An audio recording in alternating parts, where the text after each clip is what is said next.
It was an October surprise that rocked the campaign of Donald Trump. A lewd conversation over 10 years old caught on a hot mic, released just weeks before the election. Then candidate Trump apologized and dismissed it as locker room talk. TV host Billy Bush, though, was dismissed from his job. And tonight he's speaking out in an exclusive on-camera interview with ABC's Robin Roberts. Here we are 7 months later. You're unemployed. Donald Trump is president of the United States. That must be a thought that has crossed your mind. I can acknowledge that the irony is glaring. It certainly has crossed my mind. In fact, for Billy Bush, his very public fall from grace nearly consumed him. The last 7.5 months has been a process. She's your girl's hottie in the purple. Whoa! Yes! Whoa! Yes, the Donald has scored! It seemed to happen in an instant. Just over a month before the presidential election, this Access Hollywood tape recorded in 2005 came out. It showed now President Donald Trump and Bush having a lewd and graphic conversation. You know, I'm automatically attracted to beautiful. I just start kissing them. It's like a magnet. You just kiss. I don't even wait. And when you're a star, they let you do it. You can do anything. Whatever you want. Grab them by the you can do anything. We live in a visual and digital age, so we get this video, this moment, and we react emotionally. And then you have social media and the ability to respond in real time, and a flame becomes a bonfire very, very quickly. Then I've done a lot of soul searching in the last 7 months. Not right away, because when you are in trauma, you know, you go through a period of, there's stages to it.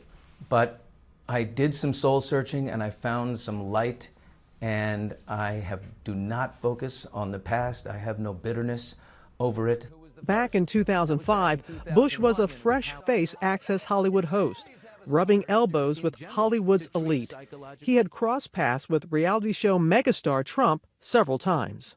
He was at the time the biggest star on television, not just the network with which we were both affiliated. We do want to seriously welcome our pal Billy Bush. Last summer, Bush made the jump to morning TV, his dream job as a co-host of The Today Show. But on October 7th, 2016, his career came to a screeching halt. I'm not ready for that quite yet. He was fired. Do you believe you should have lost your job over this? Based upon the moment that is on that tape, I understand people's reaction. I agree. I also felt that way. And I can tell you, 12 years ago, it was my first year as co-host of the show, but I was insecure. I was a pleaser. And I kind of remember wanting these celebrities to like me so that I could keep going in his job. Later, you know, in the ensuing 12 years that passed, I started a daytime show and became the solo anchor of the night show, eventually became one of the hosts of the Today Show. And you do that because you settle in and you grow and you're comfortable, and I don't need to please so eagerly whoever's on the other side. That's the evolution. I would have been a wreck sitting in a chair, you know, with you 12 years ago, and now I'm, you know, comfortable. One of the harshest criticisms leveled against Bush was that he egged Trump on. Back then, Trump was about to make a cameo on a soap opera and was getting advice from Ariane Zucker. Make me a soap star. How about a little hug for the Donald? He just got off the bus. Like a little Okay, hug, darling? absolutely. How about a Melania little said hug this for the was bushy? okay. I just got off the bus. Bushy. There we go. The point, Billy, that people drew the line is when you said, don't you want to hug the Donald? Don't you have a hug for him? After hearing him say those things, Yeah. that is when people were like, oh, come on. It's one thing Yes. to agree with him and can understand that, but can you understand how people are like, no? Listen, nobody reacted harsher and more gutturally than I did. It really, really just killed me. I say, you know, imagine a woman is watching that and she thinks, is that what happens to me when I walk out of a room or out of a meeting? I'm being sized up in some way. I understand that. He was lead on, like egg on, from the host to say dirty and bad stuff. Donald's wife, Melania, felt, as she said, you egged him on. I definitely added to the conversation by, you know, I was keeping the ball in the air.